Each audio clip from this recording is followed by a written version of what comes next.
ठीक है, इनके ऊपर डिस्काउंट दिया जाएगा। और जब भी कभी आपसे कहे कि मैंने अंकित मूल्य को ज्यादा रख लिया तो वो सीपी के ऊपर रखेंगे। ज्यादा जब भी बात करेगा तो सीपी को ज्यादा करके किस पे क्या बनाएंगे हम, एमआरपी। अगर कोई कहे कि सीपी 100 है और 20% अधिक अंकित करना है तो अंकित मूल्य बनेगा एमआरपी। 20% ज्यादा करना है तो 120। और अगर कभी डिस्काउंट की बात आएगी तो डिस्काउंट हमेशा किसके ऊपर दिया जाएगा, एमआरपी पे। अगर एमआरपी पे मान लो 10% का डिस्काउंट मैं दे देता हूं, 10% डिस्काउंट, तो 12 रुपए का डिस्काउंट देने के बाद ये होगी 108। तो ये डिस्काउंट देने के बाद जो चीज आएगी वो हमारा क्या आएगा, सेलिंग प्राइस आएगा। और अब अगर आपसे पूछेगा प्रॉफिट या लॉस, तो प्रॉफिट और लॉस की गणना किस पे करेंगे, सीपी के ऊपर करेंगे। यानी 100 रुपए की वस्तु है, 108 में बेची जा रही है, तो कितने का है प्रॉफिट, 8%। प्रॉफिट और परसेंट हम किस पे निकालते हैं, सीपी के ऊपर निकालेंगे। ये टर्म होंगी, ये आपको पता होना चाहिए कि सीपी के ऊपर प्रॉफिट ऑन लॉस निकलेगा, एमआरपी के ऊपर डिस्काउंट दिया जाएगा। अब डिस्काउंट ऐसा नहीं है कि हम सीपी के ऊपर दे दें, नहीं, डिस्काउंट कभी भी किसके ऊपर नहीं दिया जाएगा, सेलिंग प्राइस के ऊपर भी नहीं दिया जाएगा। अगर डिस्काउंट की बात करेगा तो डिस्काउंट हमेशा किसके ऊपर दिया जाएगा, एमआरपी के ऊपर। आंख बंद करके आपके एकदम क्लिक कर जाना चाहिए कि अगर आपसे डिस्काउंट की बात कर रहा है तो किसके ऊपर है वो, एमआरपी के। ठीक है,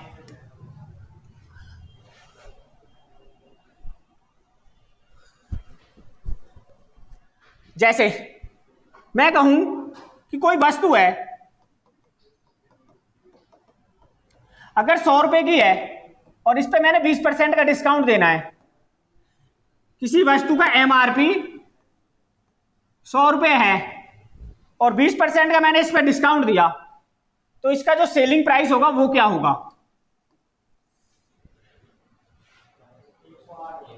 108।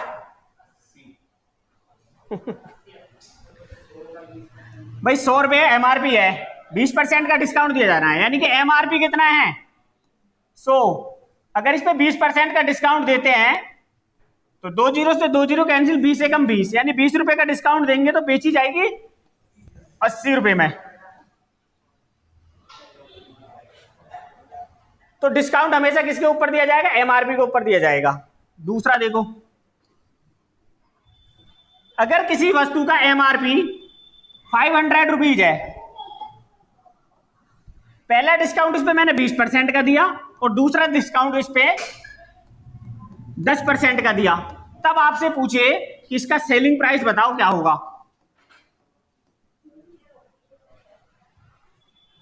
तब अगर आपसे पूछे कि इसका सेलिंग प्राइस क्या होगा, तब आप क्या करेंगे, 500 के 20% का डिस्काउंट 100 रुपए का हो गया, यानी पहली वस्तु अगर 500 रुपए की है और अगर 20% का मैं इस पर डिस्काउंट दूं तो 500 दूनी 1000, 1000 से जीरो कट जाएगी एक, तो कितना बचा 400 रुपए की, और 400 के ऊपर फिर 10% का डिस्काउंट दे रहे हैं 40 रुपए का, यहाँ 100 रुपए का डिस्काउंट, यहाँ 40 का, तो 360। जो फाइनली वस्तु बेची जाएगी वो 360 में बेची जाएगी। अब अगर मैं आपसे पूछ लूं कि अगर ये दोनों डिस्काउंट ना दिए जाते 20% और 10%, एक ही डिस्काउंट दिया जाता तो कितने परसेंट का होता। भाई 500 की वस्तु को अब आप कितने में बेच रहे हैं, 360 में, तो कितने रुपए का डिस्काउंट दे रहे हैं, 140 का। यानी कि 500 के ऊपर आपने 140 का डिस्काउंट दिया है और रेट ऑफ इंटरेस्ट आपसे पूछा जा रहा है 1020, 1020। 5 से मैंने इसको काटा, 5 दूनी 10 और 5 अट्ठे 40, यानी 28% का डिस्काउंट दिया जाएगा अगर एक ही डिस्काउंट देना होगा तो। अगर एक ही डिस्काउंट देना होगा तो कितने का देंगे, 28% का देंगे। अब अगर इस सवाल को मैं दूसरे तरीके से करूं, जी 500 रुपए एमआरपी था, 500, पहला डिस्काउंट इस पे दिया गया 20% का और दूसरा डिस्काउंट दिया गया 10% का। अब आपसे पूछे कि अगर एक ही डिस्काउंट देना होता,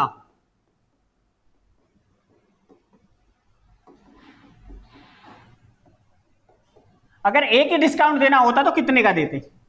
पहले तो हम इसको सोल्व करते हैं। जैसे 500 के ऊपर पहला डिस्काउंट 20% का होता तो परसेंटेज का साइन हटाने के लिए 100 से भाग करते हैं, 20 से कम 20, 20 पंजे 100 और 5 से इसको काटते 100 पे। तो -100 करते 400, यानी पहला डिस्काउंट तो आ गया मेरा 100 रुपए का। अब अगर मैं दूसरे पे 10% का डिस्काउंट देता तो 10/100 करता, 1 2 1 2 4 धाम 40, यानी 40 रुपए का डिस्काउंट देता तो बेचा जाता 360। तो दूसरा डिस्काउंट हो गया मेरा 40 रुपए का। तो दो डिस्काउंट मेरे 140 रुपए के हो रहे हैं।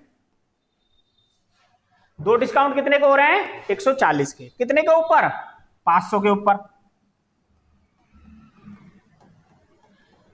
रेट ऑफ इंटरेस्ट निकालते 100 से मल्टीपल करते 28% आ गया।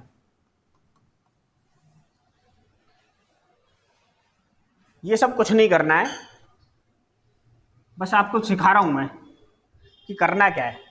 एक होता है फॉर्मूला जिसको सब बोलते हैं कि रामबाण फॉर्मूला, कि x + x - x का x/100, इसको सब बोलते हैं कि इससे निकल जाएगा ये, अगर एक ही डिस्काउंट निकालना हो तो इसकी जरूरत नहीं पड़ेगी।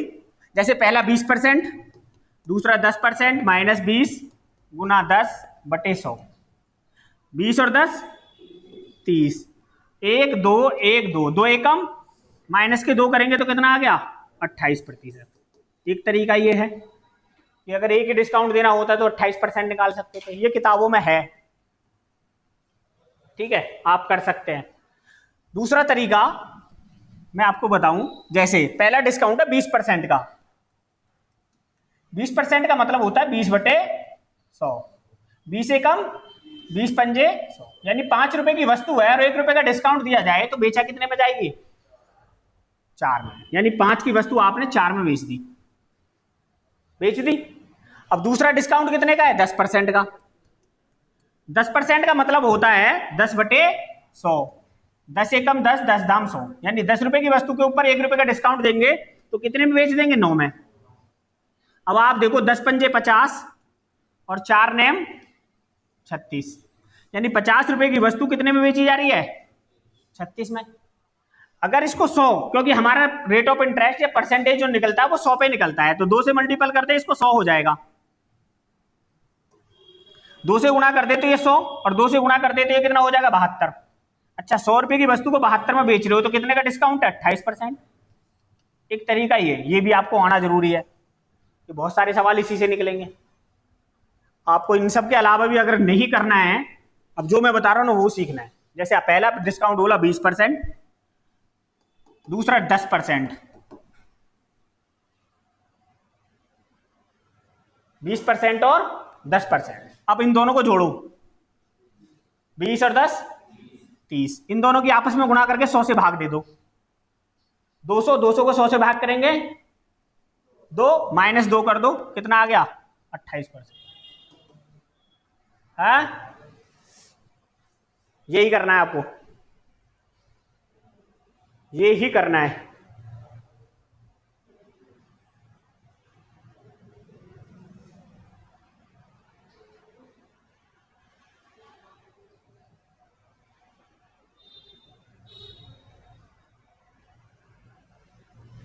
ठीक है, पहला सवाल देखो, 40% और 30% की दो क्रमिक छूट के समतुल्य एकल छूट के बराबर है। सवाल कह रहा है कि एक 40% की और दूसरी 30% की दो क्रमिक छूट दी जाती है, अगर इनके बराबर एक छूट दी जाए तो कितनी प्रतिशत की होगी?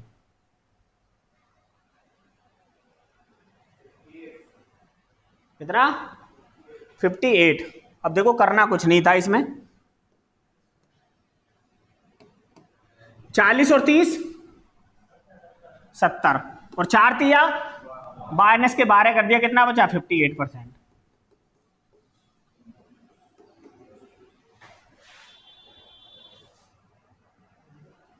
आप दूसरे तरीके से करना चाहें कर सकते हैं, 40% बटे 100, 20 दूनी 40, 20 पंजे 100, यानी 5 रुपए की वस्तु है, 2 रुपए का डिस्काउंट दिया जाएगा, कितने में बेची जाएगी?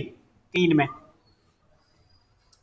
अगला डिस्काउंट 30% है, 30% का मतलब होता है 30 बटे 100, 10 तिया 30 और 10 दाम 100, यानी 10 रुपए की वस्तु को 3 रुपए के डिस्काउंट में बेचेंगे तो कितने में बेचेंगे? 7 में।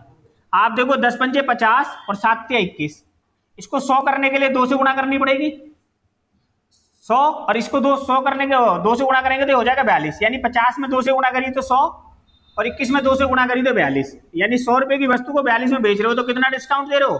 58%।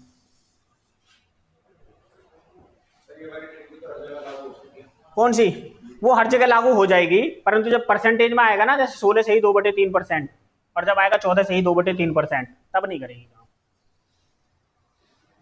क्योंकि आजकल परसेंटेज ये सीधी सीधी नहीं आ रही है, ये परसेंटेज सीधी सीधी नहीं आ रही है कि भाई चलो सीधी सीधी आ रही है कर लेते हैं। जैसे आपने बोला कि एक डिस्काउंट है 12.5% का और एक डिस्काउंट है 16 से ही 2/3% का, अब बच्चा इसमें अटका रहेगा, कर लो।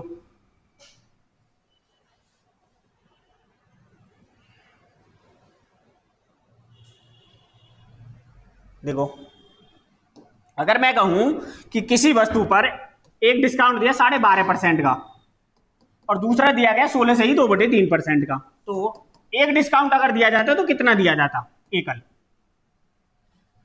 अब अगर इसको करें तो 12 दूनी 24 और 25/2 प्लस 16 थी 48 और 2 50/3 माइनस 25/2 गुणा 50/3/100। ठीक है, अब इसको आप सोल्व करोगे, इन दोनों को सब सोल्व किया तो 75 और इन दोनों का एलसीएम लेंगे तो कितना आ जाएगा? 6। कैलकुलेशन ही हो जाएगी, हो जाएगी ना कैलकुलेशन। मैं ये नहीं कह रहा वो हर जगह काम नहीं करेगी, मैंने इसलिए पहले वो ही बताई कि वो हर जगह काम करती है, वो रामबाण है, परंतु आजकल जो परसेंटेज आ रही है उनमें किसी किसी सवाल में वो काम नहीं करती है।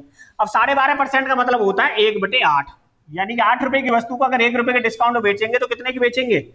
7 की बेचेंगे, 7 की। 16 से ही 2/3% का मतलब होता है 1/6। 6 रुपए की वस्तु को अगर 1 रुपए के डिस्काउंट बेचेंगे तो कितने की बेचेंगे? 5 की। अब आपने देखा 8 छिक्के 48 और 7 पंजे 35, यानी 48 रुपए की वस्तु 35 में बेची जा रही है। कितने का डिस्काउंट मिल रहा है?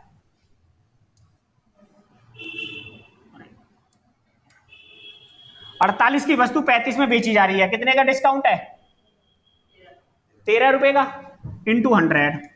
अब देखो होगी ना कितनी गंदी सी आई है, 2 से इसे 4 से इसे काटे 12 पे और 4 से काटे 25 पे, 12 से ये काटे तो 12 दूनी समथिंग में आएगा, कुछ मान लेते कुछ समथिंग में आएगा, तो 13 दूनी 26, 26 पॉइंट कुछ समथिंग में आंसर आएगा। अब ऑप्शन से निकल के आएगा वो। आप इसमें सोल्व करने जाओगे तो सोल्व भी करते रहोगे। मैंने इसलिए दोनों तरीके बताए कि आपको दोनों तरीके आने चाहिए। जहां आसान है तो यहां लगा देंगे, जहां थोड़ी टफ है तो वो लगा लेंगे। आजकल जो है ना ये वाली आ नहीं रही है। अगला देखो, जहां लगेगी वहां लगाएंगे, जहां नहीं लगेगी तो दूसरी तरीके से करेंगे। सवाल तो करना ही है ना, ऐसा तो नहीं छोड़ के आना है। करो।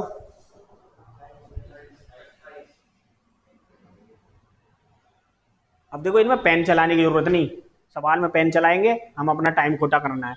हमें क्या करना है? 20 और 10 और 2 एकम 30 में से 2 गए 28% है ऑप्शन में, बस यही आंसर है। अब आप किसी भी तरीके से करके देख लो, जैसे आपने 20 प्लस 10 माइनस 20 गुणा 10/100, 1 2 1 2, 20 और 10 30, 30 में से 2 गए 30 में से 2 गए 28, ऐसे भी 28% ही आएगा। अब आप देखो 20% की छूट यानी 5 रुपए की वस्तु 4 में और फिर 10 की 9 में, 10 पंजे 50 और 9 चौक 36, यानी 50 की वस्तु 36 में दी जा रही है। डिफरेंस यहाँ कितने का है? 14 का। डबल कर देंगे तो कितने का हो जाएगा? 28 का। डबल कर देंगे तो कितना का हो जाएगा? 28 का आएगा, 28 ही। अगला देखो,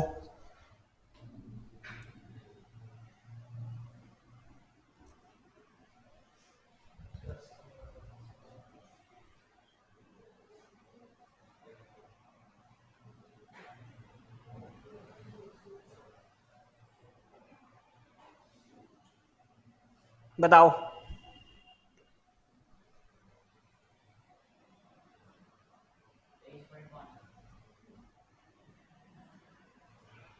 कैसा है बता।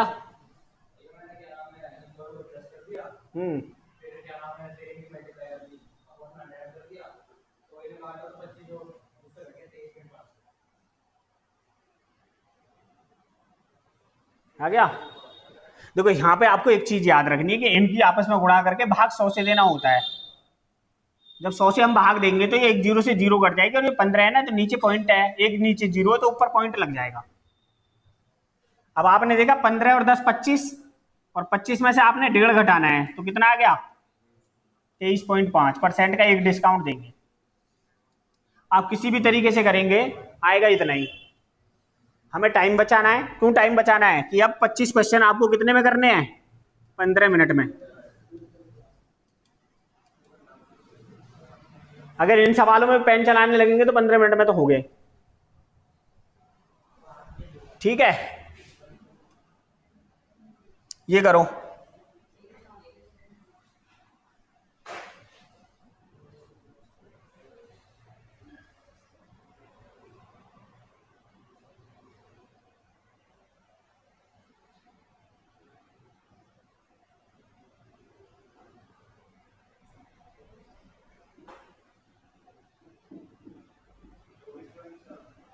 (24.4) है ऑप्शन में। ठीक है,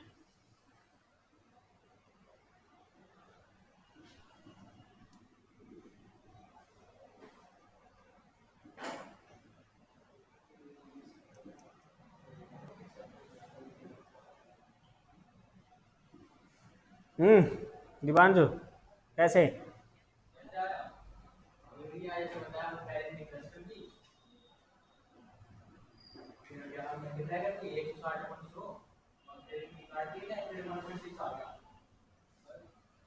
देखो क्या करना है, पहले इनको जोड़ लो।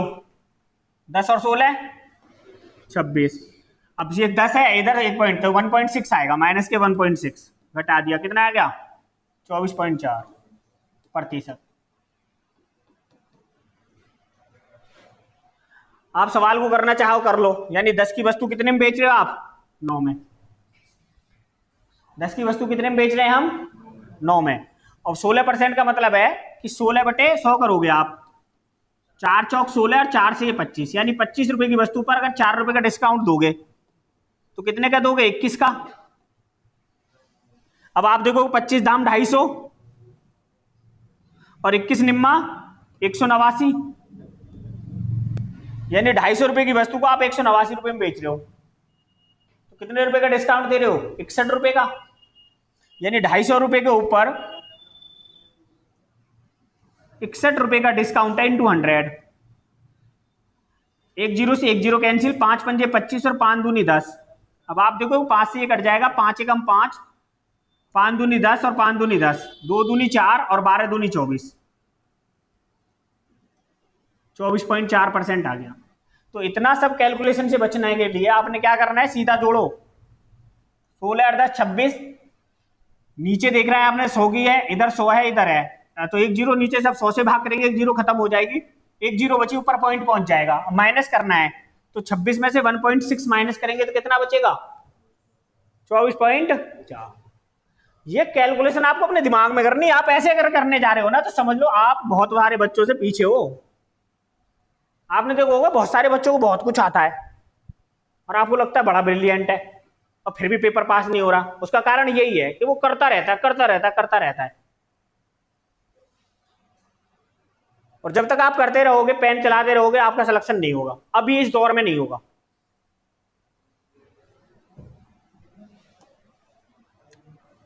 ये सवाल देखो,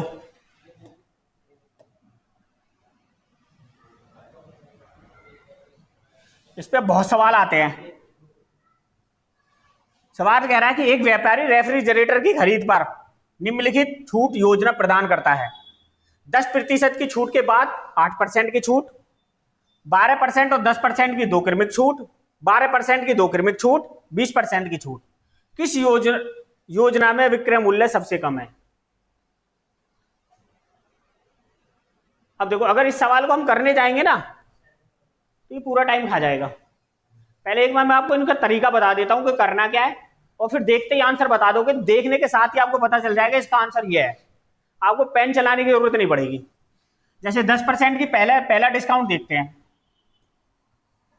100 के ऊपर मान के चल रहे हैं। और एक और बात मैं तुम्हें बताऊं, अगर कभी प्रॉफिट एंड लॉस परसेंटेज, जैसे अभी कभी आपसे कहेगी profit and loss percentage SI simple interest, CI, compound interest. अगर इनमें कभी मानने की बारी आए तो कभी एक्स मत मानना, ना ए मानना, ना बी मानना, ना सी मानना, नो वेरिएबल मत मानना, कुछ भी मानना है तो 100 मान के चलो। अगर मानने की बात आ जाए तो 100 मान लेते हैं, 100। वैसे तो मानने की जरूरत पड़ती नहीं है, पढ़ते जाओगे आपको पता ही चल जाएगा कि करना क्या है। अच्छा, वो बोल रहा है 10% की छूट दे रहा है और एक 8% की छूट दे रहा है। अगर आप कोई वस्तु लाते हो 100 रुपए की, उस पर आपने पहला डिस्काउंट लिया 10% का, तो 10% का डिस्काउंट होता है 10, तो वस्तु कितने में बेची जाएगी? 90 में। 90 में। अब दूसरी वस्तु, फिर आपकी 90 की वस्तु पर आपने फिर दे दिया 8% का डिस्काउंट, 9×8 = 7.2 रुपए का, 7.2 रुपए का, तो वस्तु कितने की बेची जाएगी?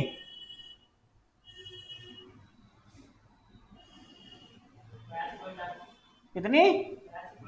82.8। यानी 100 रुपए की वस्तु को आप 82.8 में बेच रहे हो, तो आपने देखा 10 और 7 17.2 रुपए का डिस्काउंट मिल रहा है, 17.2 का मिल रहा है। ठीक है, पहले पे आपने देखा कि पहली बार में जो डिस्काउंट मिल रहा है वो 17.2 का मिल रहा है। अब दूसरी पे आ जाते हैं, एक डिस्काउंट दे रहा है 12% का, दूसरा दे रहा है 10% का। यानी 100 रुपए की वस्तु पर अगर 10% का डिस्काउंट देगा तो कितने में देगा? 90 में। और 90 के ऊपर फिर 12% का डिस्काउंट देगा, तो 12×9 = 108, 10.8 का। और 90 में से 10.8 जाएंगे तो कितना बचेगा? 79.2। अब आपने देखा 10 और 10 20.28, 20.8 रुपए का डिस्काउंट मिल रहा है दूसरी बार में। अच्छा, ये वाला विक्रय मूल्य ज्यादा है, विक्रय मूल्य ज्यादा है या ये वाला? ऊपर वाला ज्यादा है या कम है? 80 ज्यादा, 82 ज्यादा, 79 कम है। भाई ये तो यही पूछ रहा है कि विक्रय मूल्य सबसे कम किसमें होगा। ठीक है, सबसे ज्यादा डिस्काउंट पूछ रहा है किसमें होगा। तो यहाँ पे देखो डिस्काउंट कितने रुपए का? 17 रुपए का या 20 रुपए का। दो की बात खत्म कर दें।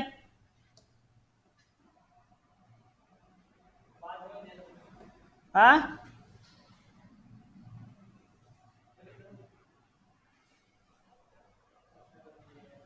तो पूरे पे आ गया। दो डिस्काउंट का पता चल गया, तीसरे की बात करते हैं। पहला डिस्काउंट है 12% का और दूसरा 12% के दो देने हैं, तो 12 + 12, 12 12 24, और 12 12 144, 1.44 माइनस करेंगे, 1.44 माइनस करेंगे तो कितना आ जाएगा? 6 5 2 और 3। तीसरा डिस्काउंट आया 23.56 का। अब आप देखो, अच्छा 22.56 का, यानी पहला डिस्काउंट था आपका 17.2 का, दूसरा डिस्काउंट था आपका 20.8 का, और तीसरा डिस्काउंट है 22.56 का। अब है ये 20% की एकल छूट, 20% की छूट देंगे तो 20 ही मिलेगी। कितनी मिलेगी? 20। तीसरा डिस्काउंट 20 का। अगर हम सवाल प्रॉपर करने जाएंगे तो वो ऐसे ही करना पड़ेगा। तो बताओ सबसे ज्यादा डिस्काउंट किसमें है? 12% की दो, सी में है। अब मैं कह रहा हूं कि आप देखते ही कर सकते हैं इस सवाल को, आपको पेन चलाने की जरूरत नहीं पड़ेगी, कैसे करना है। अच्छा, पहला डिस्काउंट बताओ मेरे को कितने कितने के हैं? 10% और 8%। दूसरा डिस्काउंट बताओ मेरे को कितने कितने के हैं? 12 और 10% की। तीसरा डिस्काउंट कितने का है? 12% और 12%। चौथा डिस्काउंट है 20% का। तो ये तो आपको सीधा सीधा दिख रहा है कि ये तो आंसर है नहीं भी 20% से। अब बताओ इन दोनों का डिफरेंस बताओ कितना है? 2 का। इन दोनों का डिफरेंस 2 का। इन दोनों का डिफरेंस 0 का। इन दोनों का डिफरेंस 0, और यहां तो है ही। तो जब भी कभी आपसे बोले कि सबसे कम कीमत किस पे मिलेगी, तो आपको डिस्काउंटों के बीच का डिफरेंस देखना है। जिनका डिफरेंस सबसे कम होगा वो सबसे ज्यादा छूट होगी। तो सबसे कम डिफरेंस किसमें था? आंसर क्या हो गया? 12 12।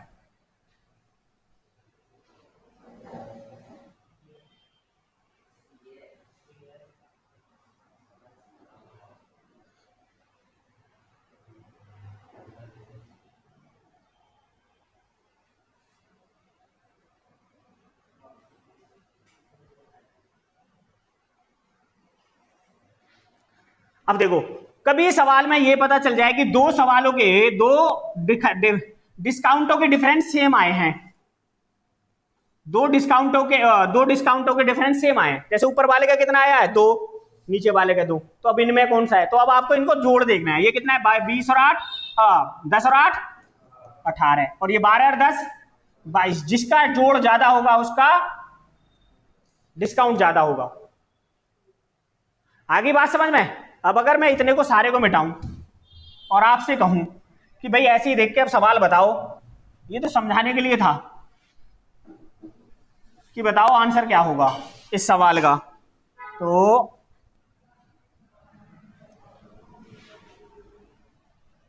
हम क्या करेंगे?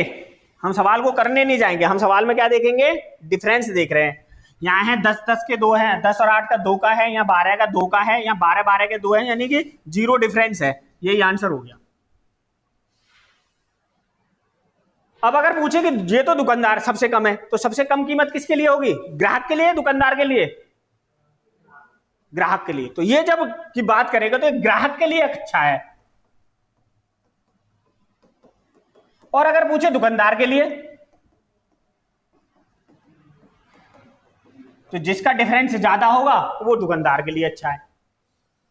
डिफरेंस कम ग्राहक के लिए अच्छा है, डिफरेंस ज्यादा दुकानदार के लिए अच्छा है। यानी डिफरेंस यानी अंतर कम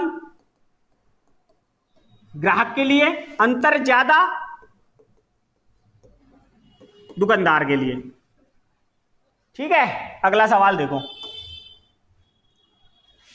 ये तो यही ले लिया।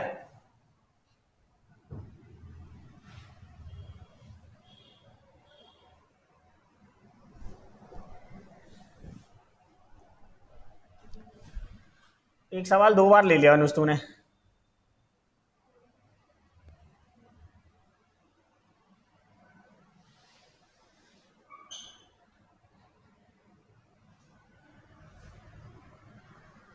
मैं लिख देता, लिखो भाई।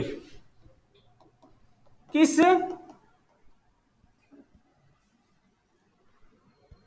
पेयर में सबसे कम विक्रय मूल्य होगा?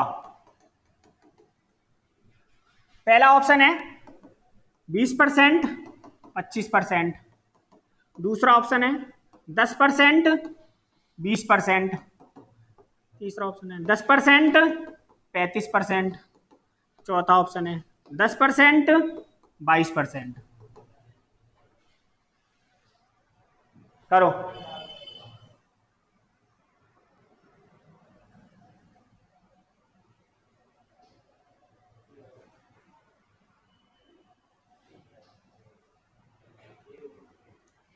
पहला ही देखो, अब मैंने देखना है सबसे कम विक्रय मूल्य किसमें मिलेगा, तो मैंने इनका डिफरेंस देखना है। यहाँ कितने का डिफरेंस है?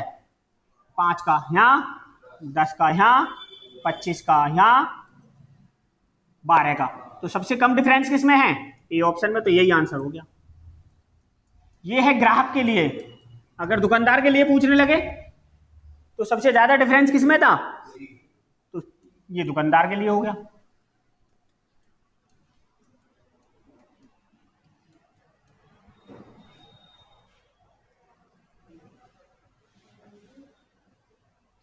सही है।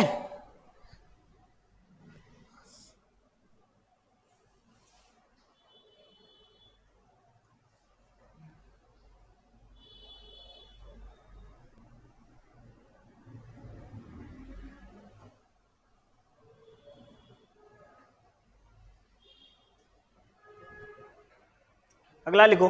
दुकानदार के लिए, ग्राहक के लिए छूट की कौन सी योजना सही है? पहला ऑप्शन है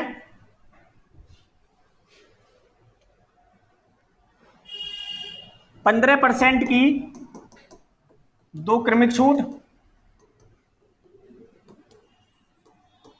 दूसरा ऑप्शन है आपका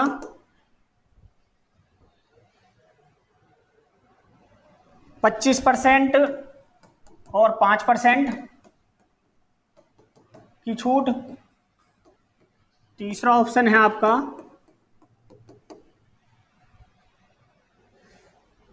20% और 10% की छूट।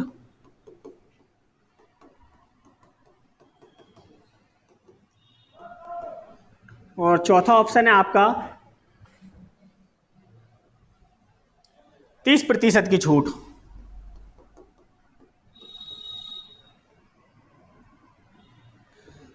बताओ। है बी।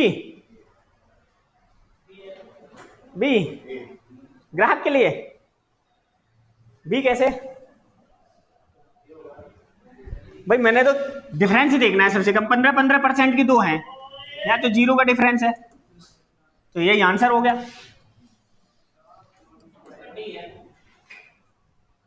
डी है। हाँ डी है भाई, डी। अब पूछो कैसे।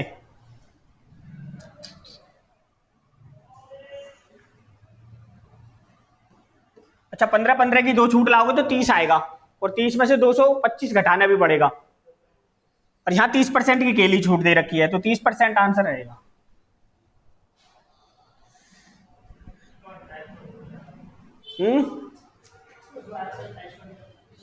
अब पूछो क्यों।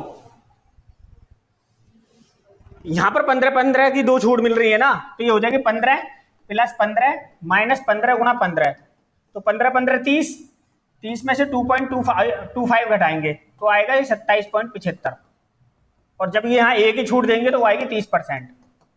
इसलिए क्या आंसर है? चौथा आंसर है। यानी 100 रुपए का सामान यहाँ 70 में बिकेगा, और यहाँ बिकेगा 73.25 में।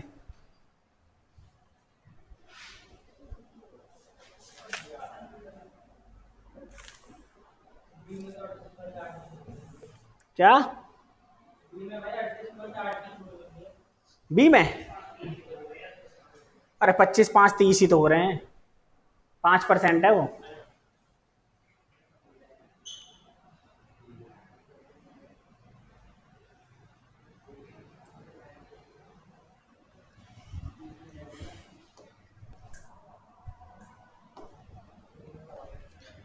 नेक्स्ट टाइप है इसी की, ये देखो। अगर 3 डिस्काउंट आएंगे तो क्या करोगे?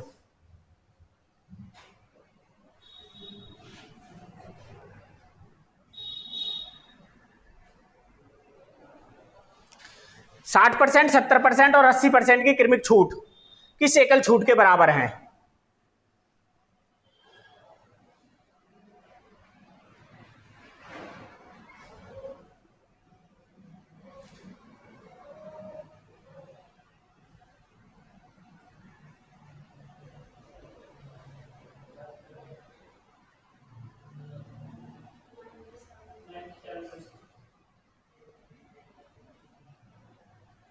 कैसे किया?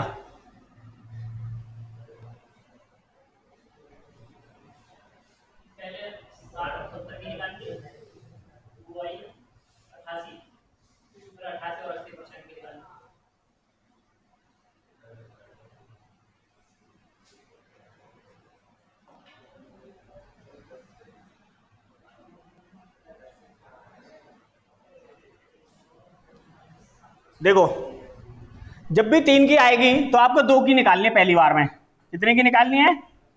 2 की। 7 और 6 13, 130 माइनस 6 7 42। 130 में से 42 जाएंगे तो कितना बचेगा? कितना बचा?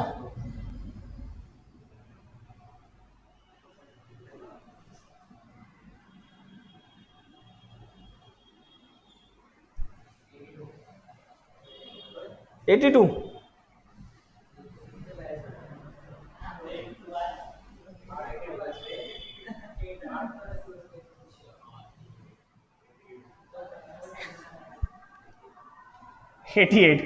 अब दूसरी बार में इन दोनों को कर लेना है, 88 और 80,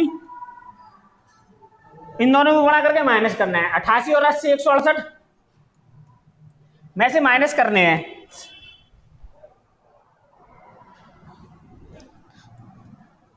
एक जीरो से जीरो कैंसिल, 4 दूनी 8 और 4 दूनी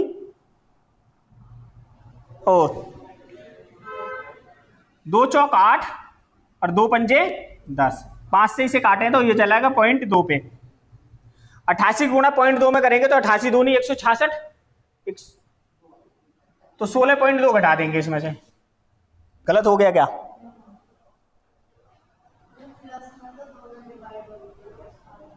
हाँ,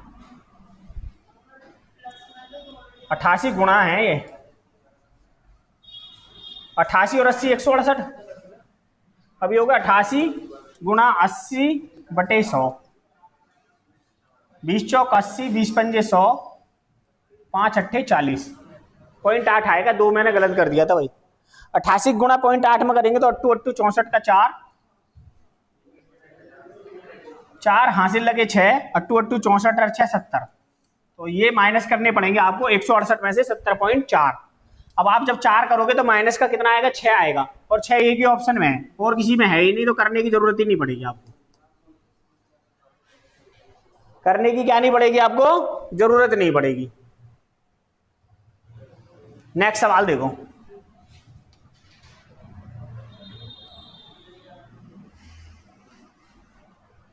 पंद्रह 20% और 5% की क्रमिक छूट के समतुल्य एकल छूट क्या होगी?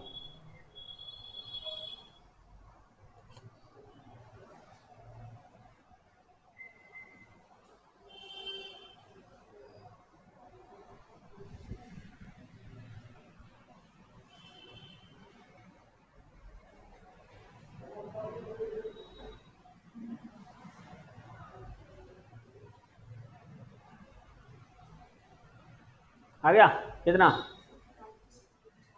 35.4।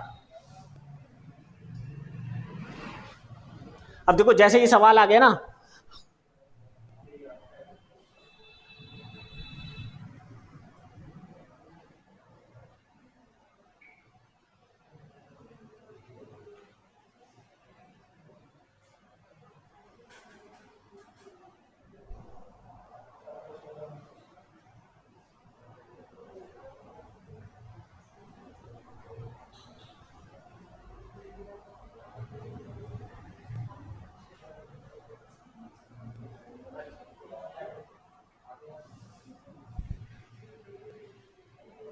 आ गया गौरव?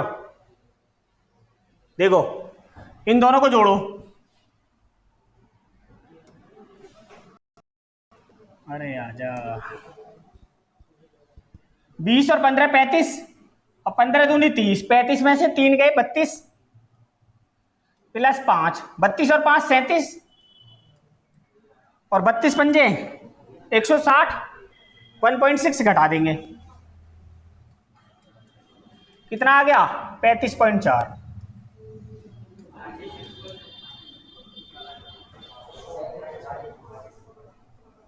क्या?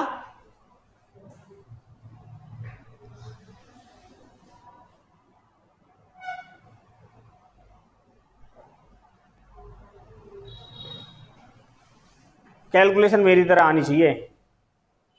अब आप जो ना 32 की गुणा 5 में करेंगे ना, तो 32 गुणा 5 में आपसे होगी नहीं और ना मुझसे होगी। मैं 32 की गुणा 5 में कर ही नहीं रहा।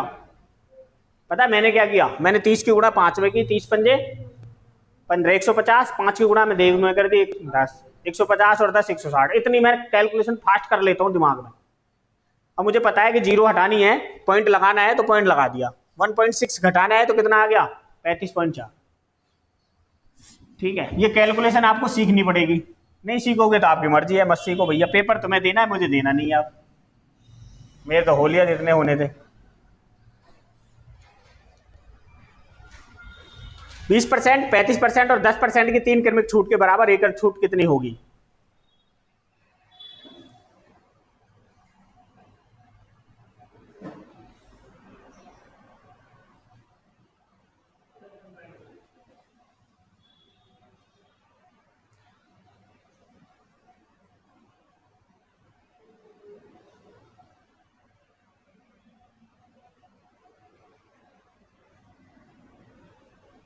देखो एक तरीका और बताऊं मैं आपको कैलकुलेशन कम करने का।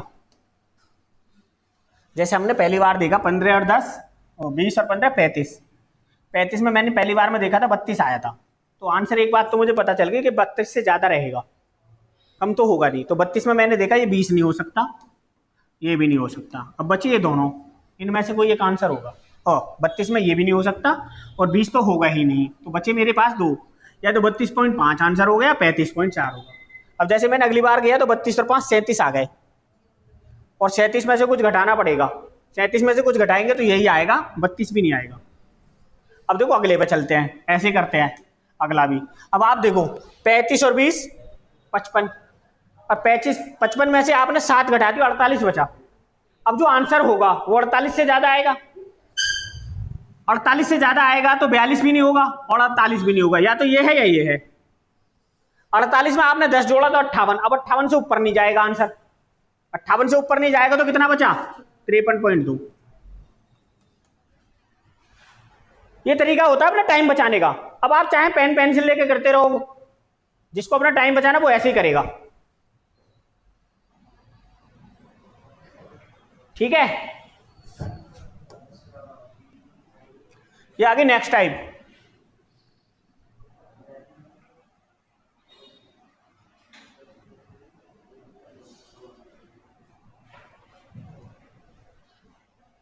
उतारो सवाल।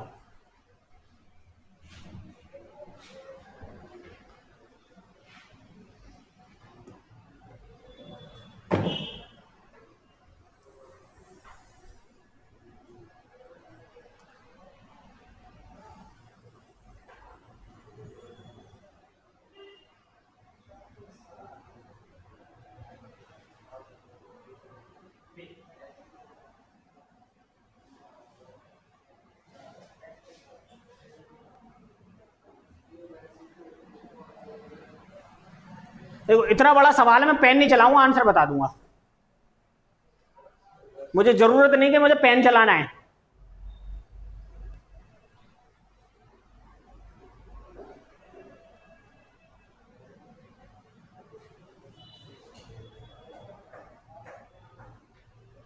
और ऐसा भी नहीं कि सवाल मैं अपनी तरफ से ले रहा हूं। मैं कभी भी अब अपनी तरफ से सवाल लेता ही नहीं, क्योंकि जो मैं अपनी तरफ से लेता था ना, पहले पढ़ाता था, वो आते नहीं, क्योंकि परसेंटेज चेंज हो गई। तो मैंने बोलना ही छोड़ दिया सवाल। सीधा उठाओ जो पेपर में आए, उन्हें करोगे तो आपको लगेगा कि हाँ मुझे आता है। अब देखो इसमें मैं, आप चाहे जितना पेन चला लो, आंसर आपका जो ना है, कितना है आंसर, 427.50। मैं क्या कह रहा हूं कि इतना ही आएगा आंसर। देखो ये 10% का डिस्काउंट है। कितने का, 10% का डिस्काउंट की बात है कि आप बताओ 10/100 होता है, 10 एकम 10, 10 दाम 100, यानी 10 रुपए की वस्तु को 9 रुपए के डिस्काउंट में बेचेंगे। अब अगला डिस्काउंट भी आप दोगे कुछ 5% का। 5% का डिस्काउंट का मतलब कितना होता है, 20 की वस्तु 19 में, यानी कि आप 19 में बेच रहे होगे फिर वस्तु को।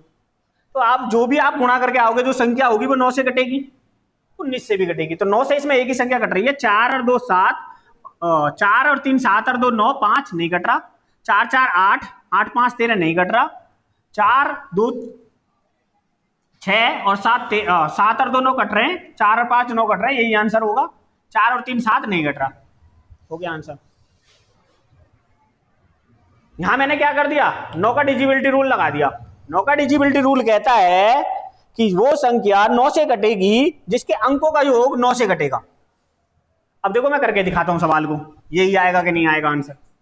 फिर आप कहोगे जी ये तो करने जरूरत ही नहीं है हमें, जो आप बता रहे हो। जैसे जब भी कभी विक्रय मूल्य की बात करें तो आपने करना क्या है, जो मैं बता रहा हूं ना, अब देखो मैं आपको बहुत आसान तरीके से बता दूंगा। एक सवाल को करने के 50 तरीके बता दूंगा मैं आपको, पर करना उसी से है जो सबसे आसान है। अच्छा, आपने कहा कि एक बेडशीट का अंकित मूल्य 500 रुपए है, 500 रुपए, तो एमआरपी कितना है, एमआरपी आपके पास दे रखा है, और एमआरपी पर डिस्काउंट देते हैं तो हम वस्तु को सेलिंग प्राइस करते हैं, सेल करते हैं। पहला डिस्काउंट दिया हमने 10% का, यानी 10 रुपए की वस्तु को मैंने 9 रुपए में बेच दिया। ठीक है जी। अगला डिस्काउंट दिया मैंने 5% का। 5% का मतलब होता है 5/100, 5 एकम 5, 5 से 20, यानी 20 रुपए की वस्तु को 1 रुपए के डिस्काउंट में बेचेंगे तो कितने में बेचेंगे, 19 में। अब आप देखो 19 निम्मा 171 और 20 दाम 200, 200 की वैल्यू एमआरपी सवाल में 500 दे रखी है। अब आप इसको 2 जीरो से 2 जीरो काटेंगे, 2 से इसे काटेंगे तो 2 दूनी 4, कितना बचा 1, पॉइंट लगाएंगे 2.5 पे जाएगा, और 2.5 की गुणा आप यहां करेंगे 2.5 की गुणा, 2.5 की गुणा करेंगे तो कितना आया 170 दूनी 340, कितना आया 427.85 आया ना। ये हो गया एक तरीका। अब मैं क्या कह रहा हूं, इतना करना ही क्यों है जब मुझे पता है कि संख्या 9 से भी कटेगी और 19 से भी कटेगी। तो मैंने 9 से ही जो चेक कर लिया, 9 से एक ही ऑप्शन कट रहा था, वही आंसर है। हाँ 9 से नहीं कट रहा, 2 ऑप्शन मिल जाते तो 19 से चेक कर लेते। आया समझ में? नहीं देखो मैं बताऊं, डेमो लेने का कोई फायदा है नहीं मेरे से। क्यों? आपने जो पढ़ा होगा ना, जिससे भी पढ़ा होगा, तरीके बताए होंगे लंबे लंबे, एक्स से लेके पढ़ाया होगा, या फिर एक प्रॉपर तरीका बताया होगा। जैसे ये है, मैं पहले यही पढ़ाता था, मैं भी पहले यही पढ़ाता था, मैंने पढ़ाना क्या कर दिया, बंद कर रखा है। क्योंकि इस तरीके से अगर हम करने जाएंगे ना, मेरे 25 क्वेश्चन नहीं होने के, मेरे 25 क्वेश्चन नहीं होने, और मेरे को टारगेट क्या है 25 क्वेश्चन करने का। और 25 क्वेश्चन इस तरीके से तो होंगे नहीं, तो कुछ और लाना पड़ेगा। ये तरीका आना जाना चाहिए, मैंने बता दिया कि कैसे करेंगे। परंतु अब अगर आप मैथ पढ़ रहे हो तो मैथ में आपको 4 चीजें बड़ी अच्छे से आनी चाहिए। यूनिट डिजिट कि लास्ट का अंक क्या आएगा, डिजिबिलिटी रूल,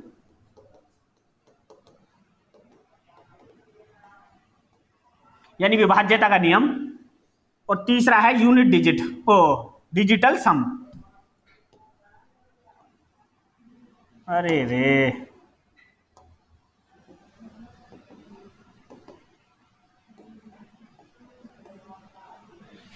ये 3 तो बहुत अच्छे तरीके से आपको पता होने चाहिए। यूनिट डिजिट, लास्ट का अंक कितना होगा, डिजिबिलिटी रूल, सबसे ज्यादा अभी यही काम करेगा, हर जगह ये काम करता है डिजिबिलिटी रूल। या फिर इकाई का अंक, लास्ट का अंक क्या रहेगा, और डिजिटल सम। डिजिटल सम भी आपके आंसर को बिना पेन चलाए कॉपी पे ला देगा। इसलिए अगर आपने कहीं पढ़ भी रखा होगा ना, तो पढ़ रखा होगा, तरीके से पढ़ रखा होगा, सब तरीके से ही पढ़ाते हैं। अगर तरीके से पढ़ा रहे हैं, तरीके तो काम कर नहीं रहे, ये तो बस नॉलेज के लिए रह गए। पेपर पास करने के लिए आपको ये चीजें आनी जरूरी है। जब तक आप इनका प्रयोग नहीं करोगे, आपका पेपर पूरा नहीं होगा। तो टाइम लगेगा सीखने में थोड़ा सा, पर हो जाएगा, आंसर हो जाएगा बड़ी जल्दी। अब देखो अगला सवाल देखो, अब आप अपने आप खुद ही बता दोगे। एक घूमने वाली कुर्सी का अंकित मूल्य 15,000 रुपये है, वह 20% और 12% की तो क्रमिक छूट पर उपलब्ध है, उसका विक्रय मूल्य क्या होगा। अब आप पेन कॉपी नहीं चलाओ, बस थोड़ा सा दिमाग लगाओ। जब थोड़ा सा दिमाग लगाओगे, विक्रय मूल्य पूछ रहा है, 20% छूट का मतलब होता है 5 की वस्तु 4 में बेची जाएगी, और 12% का मतलब होता है 25 की वस्तु 23 में बेची जाएगी, 22 में बेची जाएगी। ये 22 में बेची जा रही है, और 22 का मतलब है कि संख्या 2 से भी कटनी चाहिए और संख्या 11 से भी कटनी चाहिए। तो जो ऑप्शन 11 से कट जाए वही निकाल लेते हैं। पहले तो मैंने यहां पे देखा कि 20 से जो ना 4 का आता है, तो 4 से वो संख्या कटती है जिसके लास्ट के 2 अंक 4 से कट जाएं। तो ये भी नहीं कटता 4 से, ये भी नहीं कटता। अब 60 भी कटता है और ये वाला 60 भी कटता है। अब मैंने देखा 11 से कौन सा कटता है। 11 से देखा मैंने, 11 नेम 99 और 11 अट्ठे 88, कितने बचे 7 76 होगा, नहीं कटेगा। 11 से यही कटेगा, बी आंसर है। मैंने चेक करने की जरूरत नहीं, मैं चेक भी नहीं करूंगा 11 से कटेगा नहीं कटेगा। अब 2 नहीं कट रहे, 3 नहीं कट रहे, तो चौथा ही आंसर होगा। अब बच्चा क्या करता, आत्मा की संतुष्टि के लिए चौथे को भी काटेगा।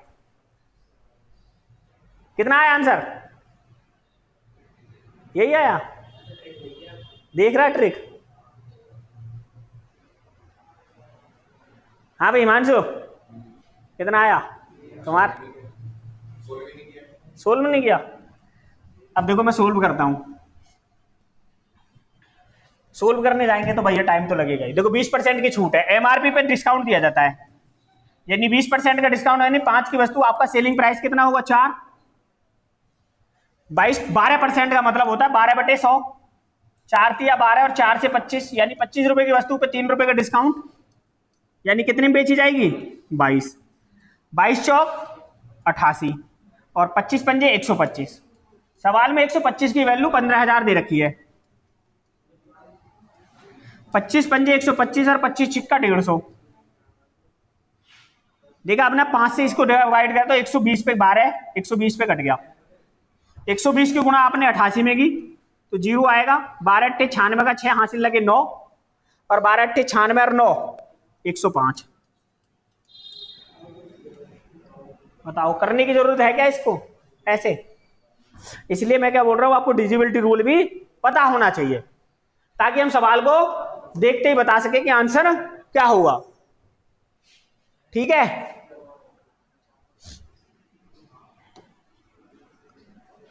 अगला देखो।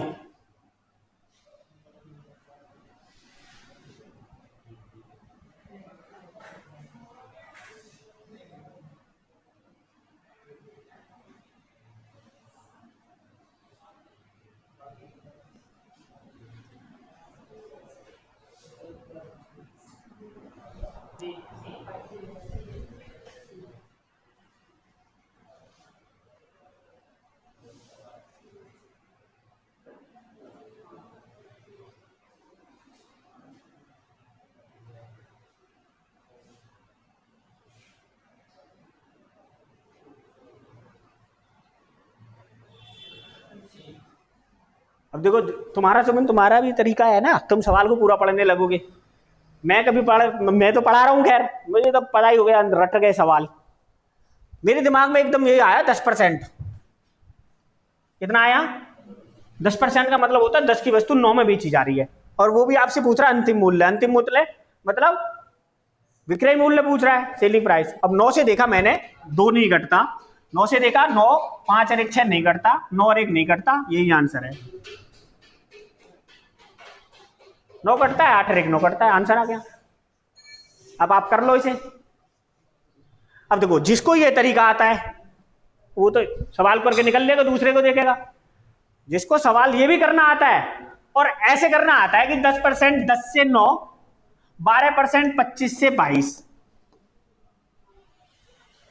अब बताओ वो आगे रह गए तुम? सवाल पेपर नॉलेज का रहा ही नहीं कि आपको नॉलेज है नहीं है। अब सवाल जो है ना, पेपर जो एग्जाम आप दे रहे जा रहे हो कि आपका कॉन्सेप्ट स्मार्ट है या नहीं है। आप गधा मजदूरी कर रहे हो या स्मार्ट कॉन्सेप्ट लगा रहे हो? मैंने बोला ना, मैं पहले ऐसे ही पढ़ाता था। क्या करता था? मैं भी ऐसे ही करता था, 10% 12%, इसकी द्वारा दाम 250 और 22 निम्मा 198। अब 250 की वैल्यू मैंने दे रखी है, सवाल में कितनी दे रखी है? 25,000। इसका 1,000 गुना है, 1,000 का मतलब 3 जीरो इधर चिपका दी, आ गया। अब बच्चों को ये भी लगता था बड़ा मस्त पढ़ा रहे हैं। पहले इसी से काम चल जाता था, अब नहीं चल रहा। अगला करो। जब तक तुम्हारे मन में खुद से नहीं आएगी ना यस, जब तक कुछ नहीं होने वाला।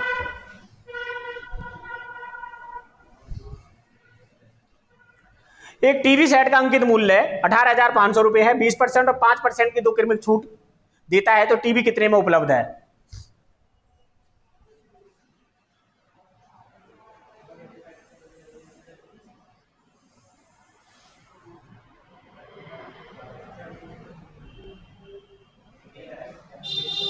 कितना?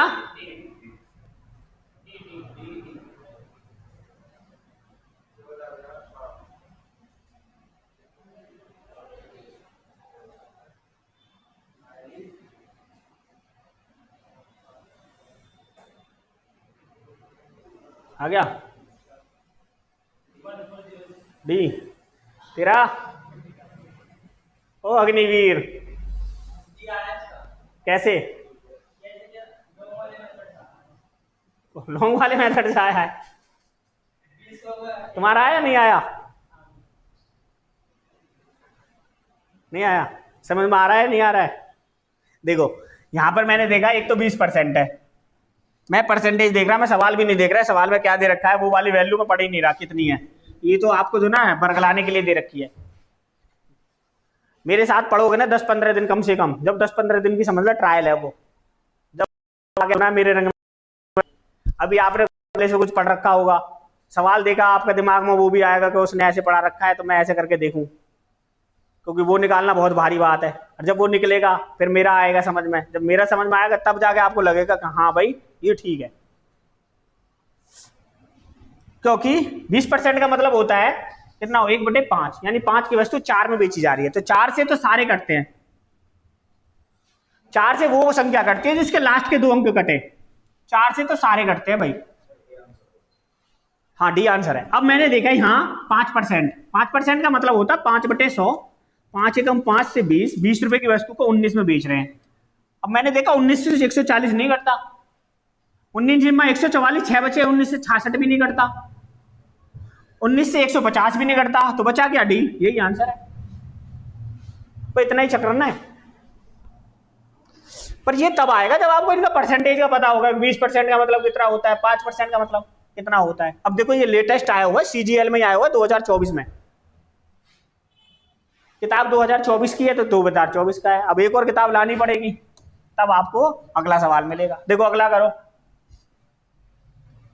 ये तो भूल जाओ ये क्या लिखा हुआ है यहाँ पर, अंकित मूल्य क्या लिखा हुआ है उसको आप भूल जाओ, ये क्या लिखा हुआ इसको तो भूल जाओ।